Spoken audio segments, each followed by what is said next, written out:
Sever Your Legs Media. You know what to do. Hit the like button, subscribe to the channel. Thanks. We got lots of stuff coming up. Today's story, Velodrome in Bermuda.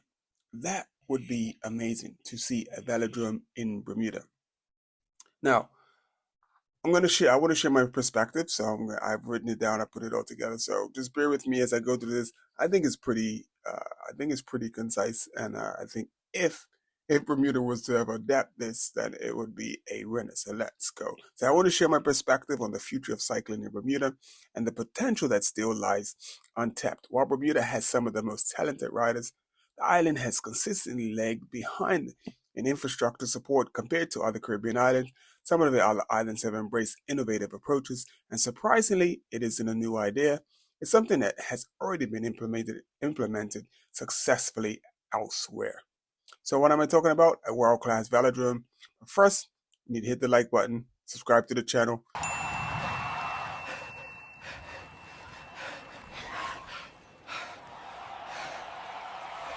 Check out the merch.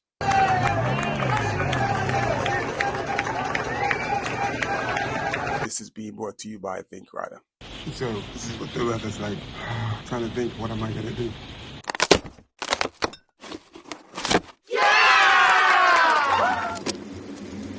This discussion is being brought to you by a passion for the sport and a desire to see Bermuda raised to its full potential. Bermuda has lost out in many ways, and in some respects is 30 to 40 years behind the curve. Considered the legacy of riders like Buddy Ford, Earl Godfrey, Sinclair Packwood, and likes of Carl Lightbourne and numerous riders in Bermuda that were very strong, and I'm going to tell you why. They were all explosive, strong, and technically gifted athletes. Their ability was shaped by the unique geography of Bermuda. With a small island, rides tend to be short, punchy, and intense. The standout of these riders was definitely Buddy Ford. He definitely paved the way.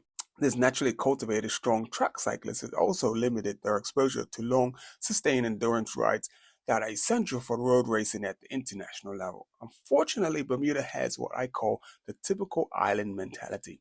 Anything outside the norm is approached with caution or outright resistance. This is an opportunity for innovation and forward thinking, but it is often ignored or dismissed. In contrast, islands like Trinidad, Jamaica, and Barbados have embraced structured track programs and have seen measurable success. Their riders too grow up training on limited terrain, yet these programs created structured pathways to international achievement. Bermuda has a race every year on May 24th, now called the Sinclair Packwood Memorial Race. It's in honor of Sinclair Packwood himself, who not only won the race in the past, but served as president for a short time of the Bermuda Bicycle Association before passing away. Rest in peace, Sinclair. This race is about 13 to 13.5 miles long. That's 22 kilometers. With a series of short, punchy hills, the total elevation is around 1,500 feet, 460 meters. It's not the easiest course, but it favors explosive riders and is a true test of power and skill. I've ridden it, and I can tell you firsthand, it's a course that requires strategy and raw strength. It's very technical, lots of sharp corners, and on a rainy day, it's a treacherous course. I remember being told that no one would ever win this race solo because it was built for the sprinters. But guess what? The following year, I did that. That experience underscored the potential for Bermudian riders. If we had the right facilities, riders could train in a controlled, high-quality environment that amplifies their natural strengths while developing new skills. Modern velodromes aren't just cycling tracks, they're multi-purpose venues capable of housing national and international competitions. A properly designed velodrome in Bermuda could put the islands on the map for high-level events, UCI-sanctioned races, world championships, and even professional competitions. Beyond sport, the economic impact would be enormous. Hotels, restaurants, and local business would thrive during events, creating a sustainable model that doesn't rely solely on tourism or offshore finance. My own journey illustrates the missed opportunities. When I first got into cycling, I was fascinated by track racing. Representing Bermuda at the Small World Games in Cuba, I think it was 93 or 94, it might have even been 92, but prior to the event, I brought a track bike. And I had no idea how to set it up properly because we don't race track in Bermuda, but I had seen it on TV a lot and I was just really intrigued. So There was no local expertise, no track culture, and no community support. Thankfully, the people in Cuba helped me out to adjust my bike, and I went on to win a bronze medal in the 4 kilometer event known as the it's a pursuit. Yeah, it's a pursuit event. I also finished fourth in the road race, competing against an incredibly strong Martinique team. They were just they were the standout country amongst all the islands. They had 4 riders. We also had 4 or 5 riders, and it was basically me against them because they broke away. I was able to stay with them, and they pretty much worked me over. And they finished one, two, three, and I finished fourth on the day. But back home, when it came to the track stuff, my achievement barely registered.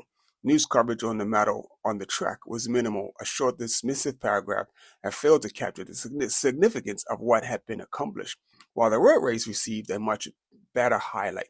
The race report, well, was short, saying, well, we're not really here for the track, and the paper literally said that. Track cycling was discouraged, and riders like me had to push against cultural resistance. But imagine if Bermuda had a dedicated track facility. Riders could train safely, consistently, and efficiently. Young talent could be nurtured from an early age, and ensuring that the island produces world-class cyclists who could compete internationally. The government could fund the initial construction, but the ongoing management would require vision, commitment from the cycling community. Now, I'm going to just go out on if Bermuda had invested in a track like when Buddy Ford had started, and with as powerful as those guys was, if you had seen Buddy Ford, his legs, the man was a beast.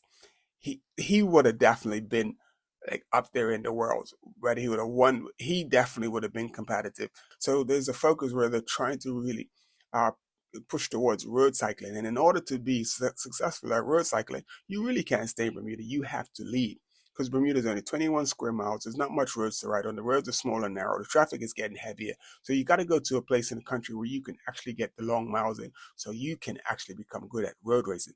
So that's it's crazy. Like the environment, the like Barbados is been very successful on the track. With Sean Kelly back in the past, and Jamaica, like I said, Trinidad. These countries have provided the blueprint, but Bermuda is not following suit. Bermuda is trying to, produce world class road cyclists, but in order to do that, they got to send them abroad, and that costs a lot of money. When you can just work right from home, and you can build from track, and then once you get the track program that's booming, then you can build on that, and you can create road cyclists. Let's consider the broader implications. A world-class velodrome isn't just about medals and competitions. It's about creating a cycling culture, inspiring the next generation, and providing a tangible asset for the community. With structured programs, Bermuda could host annual international events, drawing athletes and spectators from around the globe. The local economy would benefit, cycling would thrive, and the island's profile in the sporting world would rise dramatically. Bermuda has the talent, it has riders who can excel on the track and the potential to nurture champions. What it lacks is infrastructure, vision, and the willingness to embrace the ideas that challenge the status quo. Building a velodrome is a logical next step, one that could transform the island cycling culture, create opportunities for athletes, and generate real economic and social value. We need to look beyond the immediate limitations and see the forest for the trees. With dedication, planning, and investment, Bermuda could become a hub for track cycling excellence, inspiring athletes locally and earning recognition internationally. The potential is there. All that's needed is the commitment to make it happen.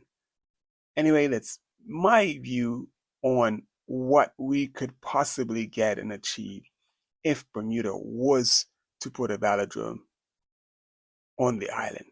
Anyway, Ines Levy, Save Your Legs Media. I hope you hit the like button. I hope you subscribe to the channel.